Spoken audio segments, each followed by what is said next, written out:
خوبصورت علاقوں کی طرف سفر بھی خوبصورت ہوتے ہیں اور یہ ہمارے ایک ایسے ہی خوبصورت سفر کی روداد ہے۔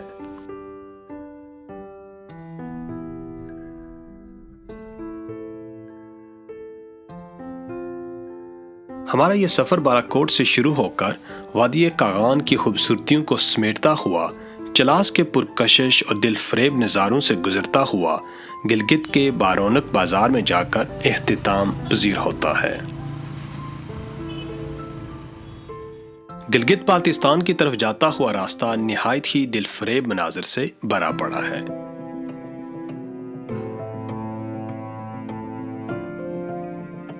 یہ راستہ خوبصورت مناظر، فلک بوس پہاڑی سلسلوں، مچلتے دریاؤں اور دنیا کی چند بلند ترین چوٹیوں کے درمیان سے گزرتا ہے۔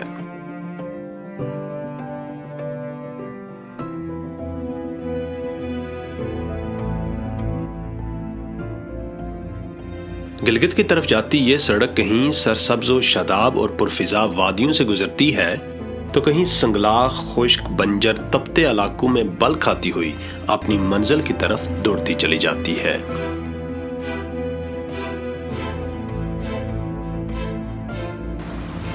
راستے میں کہیں دریائے کنہار کے شفاف نیلے پانیوں کا ترنم سنائی دیتا ہے تو کہیں پہاڑوں سے سر ٹکراتے دریائے سندھ کا شور۔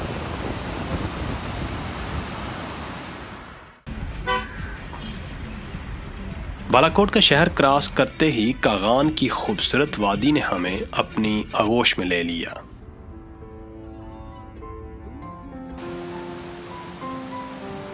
ایک 155 کلومیٹر پر پھیلی ہوئی اس جنت نما وادی کے فطری مناظر آنکھ دیکھتی ہے تو دنگ رہ جاتی ہے۔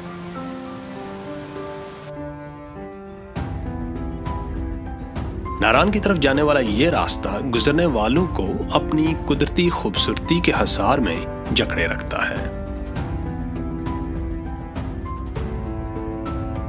ارد گرد کے حسین جنگلات اور پہاڑ انتہائی دلکش نظارے پیش کرتے ہیں۔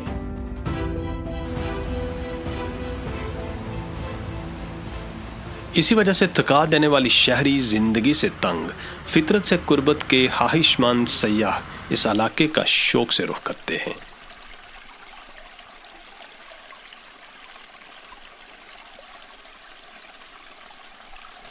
جون جولائی میں جب پاکستان کے دیگر علاقے شدید گرمی کی لپیٹ میں ہوتے ہیں تو خیبر پختونخوا کی اس وادی میں موسم انتہائی خوشگوار ہوتا ہے۔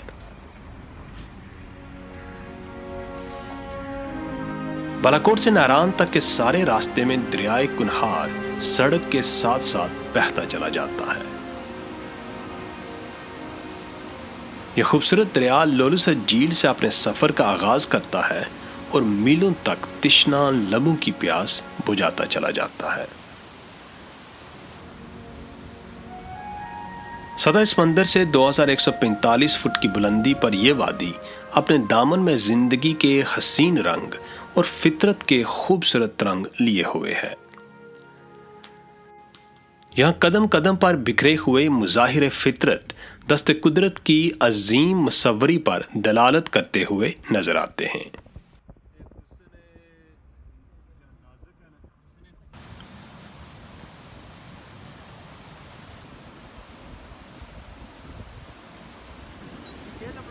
قدرت کے خاموش نظاروں سے نکل کر ہم ناران کے ایک بارونق بازار میں پہنچے۔ پہاڑوں میں گرا ہوا یہ بازار سطح سمندر سے کوئی 2500 میٹر کی بلندی پر سجایا گیا ہے۔ دلکش نظاروں کے ساتھ ساتھ یہ شہر جدید سہولیات سے بھی آراستہ ہے۔ سیاحوں کے قیام و طعام کے لیے اس بازار میں مختلف معیار کے 100 سے زائد ہوٹلز موجود ہیں۔ ناران سیاحوں کی ایک مشہور طلسماتی حسن سے آراستہ منزل ہے۔ یہ نہ صرف مقامی بلکہ بین الاقوامی سطح پر بھی سیاحوں کا ایک خاص مرکز ہے۔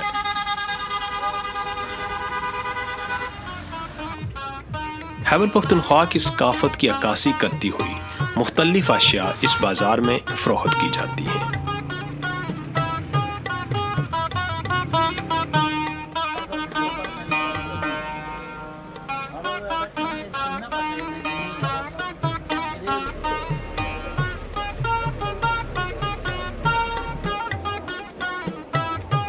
بازار کی رونقیں موسم گرما کی محتاج ہیں، جبکہ موسم سرما میں سخت سردی اور برف باری ہر شے کی طرح اس بازار کو بھی منجمد کر دیتی ہے۔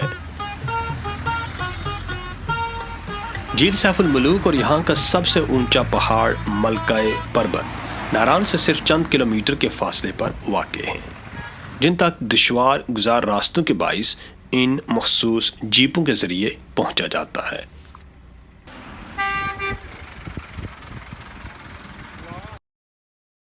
ہم ناران سے کچھ آگے بڑھے تو دریائے کنہار کی شور مچاتی لہروں میں کچھ کشتیاں رقص کرتی ہوئی نظر آئیں۔ بپھری موجوں میں اٹکیلیاں کرتی ان کشتیوں کو دیکھ کر ہم نے بھی اپنے آپ کو دریائے کنہار کی بے رحم موجوں کے سپرد کرنے کا ارادہ کر لیا۔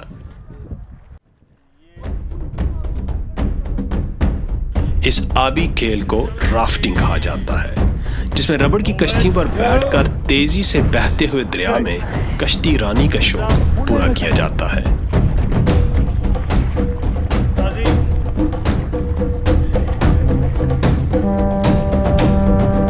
چپو چلانے والوں سے جب یہ کشتی بے قابو ہو کر توازن کھو بیٹھتی ہے تو دلوں میں عجب دہشت پیدا کر دیتی ہے۔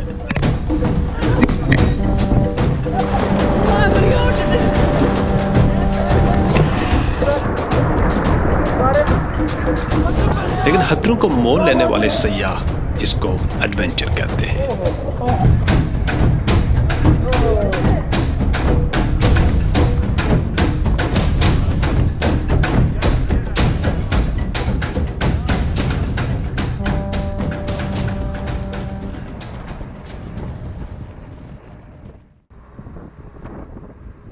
ناران سے آگے ہماری گاڑی بلندیوں کا سفر طے کرتی جا رہی تھی، اور ہم جوں آگے بڑھتے جا رہے تھے سردی کی شدت میں اضافہ ہوتا جا رہا تھا۔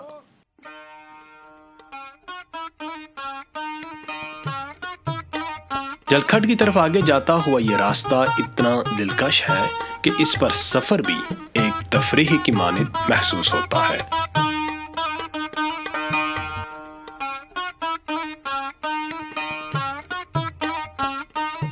یہاں کے لوگ سادہ زندگی گزارنے کے عادی ہیں، اور یہی سادگی حسن بن کر ان کے چہروں سے چھلکتی ہے۔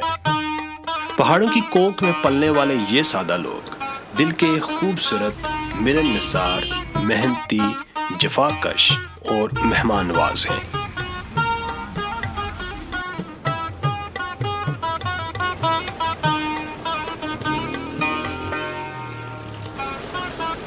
یہ لوگ پنچھیوں کی مانند صبح سویرے رزق کی تلاش میں نکلتے ہیں، اور شام کو اپنی محنت کا ثمر لیے ہونٹوں پر مسکراہٹ بکھیرے اپنے گھروں کی راہ لیتے دکھائی دیتے ہیں۔ مسافران شوق جب یہاں سے آگے چلے تو یہ بستہ ہوا میں پھیلتی لذیذ پکوانوں کی خوشبو نے ان کے قدم روک لیے۔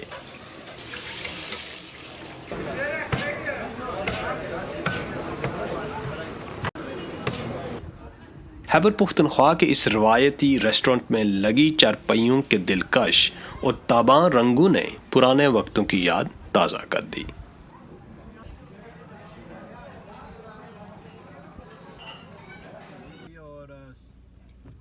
ہم شہر سے کافی دور آ چکے تھے اور باہر ٹھنڈ تیزی سے پھیل رہی تھی۔ بجائے کسی اچھے ہوٹل کی تلاش میں خاک چھاننے کے ہم نے اس پوسیدہ کمرے پر ہی اکتفا کیا۔ لیکن سردی بہت زیادہ، انتہائی زیادہ سردی ہے، تو پھر ہم نے یہاں یہ کمرہ شاندار تو نہیں تھا، لیکن باہر پڑتی بے رحم سردی کے آگے ہمارا محسن ثابت ہوا۔ تو یہ بیسک سی جگہ ہے یہاں، لیکن کافی ایڈونچرس ہے۔ جب سردی کی شدت نے زور پکڑا تو ہم نے اس یخ ٹھنڈے موسم کو ہنسی خوشی گزارنے کا نسخہ ڈھونڈ نکالا۔ آگ کے شعلے ہوا میں بلند ہونے لگے اور ساتھ ہی ہم نے باربیکیو شروع کر دی۔ آگ جی تیار ہو گئی ہے اور ہم انجوائے کریں، بہت زیادہ سردی ہے اور اس سردی میں اس آگ کا اپنا ہی مزہ ہے، کیوں قاضی صاحب؟ بالکل۔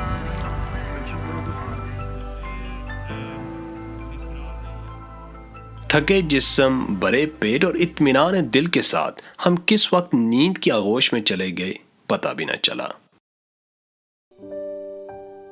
اگلی صبح سورج کی تر و تازہ کرنوں کے ساتھ ہی ہم بھی نیند سے طلوع ہو گئے۔ لذیذ ناشتے کی لذت سے محظوظ ہوئے اور ایک بار پھر آپ نے اس کارواں کو آگے بڑھایا۔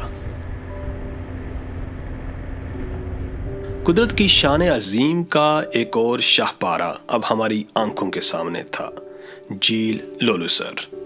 پہاڑوں کے بیچوں بیچ آسمان کے سائے تلے یہ سبز و نیلا پانی دیکھنے والی آنکھ کے لیے فطرت کا عطا کردہ حسین ترین منظر ہے۔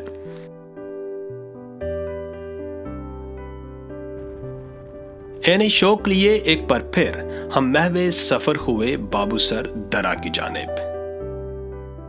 جھیل سے کوئی 6-7 کلومیٹر آگے وادی آہستہ آہستہ ایک میدان کا روپ دھار لیتی ہے۔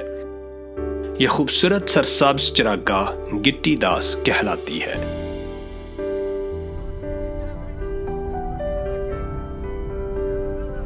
اس میدان سے گزر کر بابو سر کی چڑھائی شروع ہوتی ہے۔ بابو سر ٹاپ ناران سے تقریباً 70 کلومیٹر کے فاصلے پر ایک تفریحی مقام ہے۔ بابو سر ٹاپ بابو سر ویلی کا سب سے بلند مقام ہے اور اونچائی پر ہونے کے باعث یہ علاقہ شدید ٹھنڈا ہے۔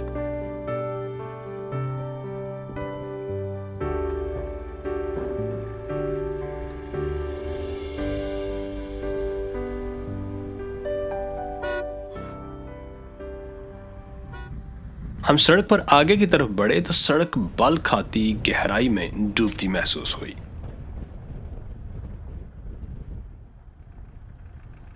ہم اپنی اگلی منزل کی طرف روان تھے کہ ہمیں کچھ حسین ننھے فرشتے نظر آئے۔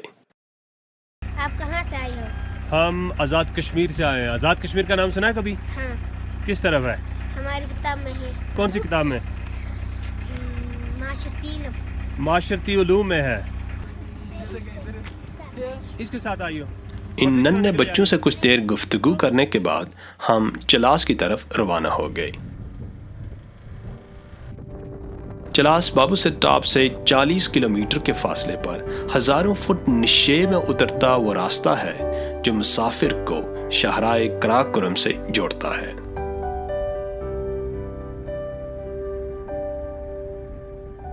ابھی لانگ ڈرائیو کے بعد آپ پہنچے چلاس، تو پیچھے جتنی سردی تھی یہاں چلاس میں اتنی گرمی ہے۔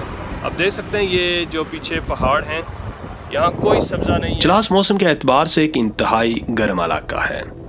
یہ سرزمین اپنے اندر گرمائش کے ساتھ ساتھ ایک عجیب پر اسرار خاموشی بھی سموئے ہوئے ہے۔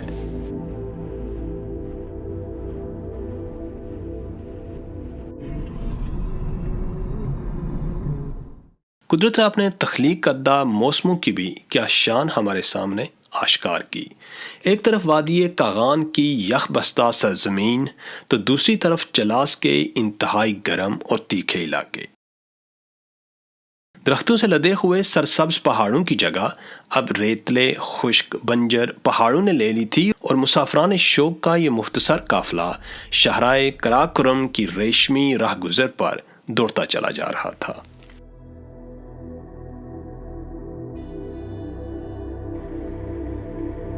دشوار گزار پہاڑوں میں تراشی 1300 کلومیٹر طویل یہ شاہراہ پاکستان میں حسن ابدال سے شروع ہو کر چین کے مقام کاشغر تک جاتی ہے۔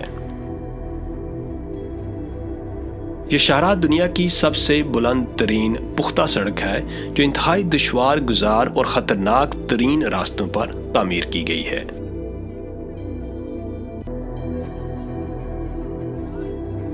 کٹھن دشوار بنجر صحرائی پہاڑوں کے دامن میں میلوں تک پھیلی ہوئی یہ شاہراہ اپنے اندر کئی خاموش داستانیں لیے ہوئے ہے۔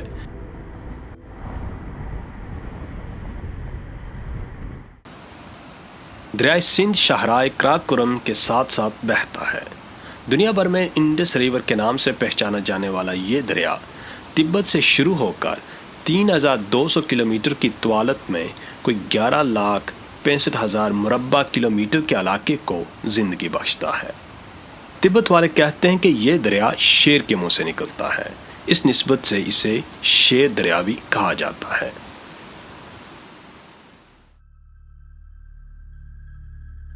دریا کا شور اور ٹھاٹھے مارتا پانی اپنے اندر اتنا رعب رکھتا ہے کہ اوپر خطرناک سڑک پر سفر کرنے والے بہتے دریا پر نظر دوڑائیں تو دل کو دہلا دینے کے لیے کافی ہے۔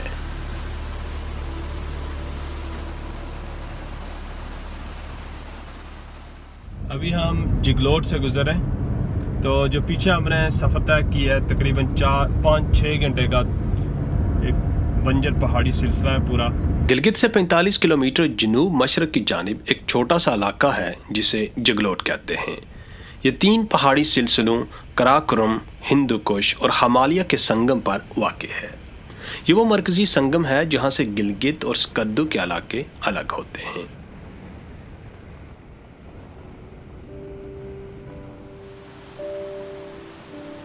دلکش اور قدرتی مناظر سے بھرے ہوئے اس 2 دن کے نشیب و فراز کے سفر کے بعد ہم بلاخر گلگت شہر میں پہنچ گئے اور یوں اس طویل مگر حسین سفر کو اپنی ایک منزل مل گئی۔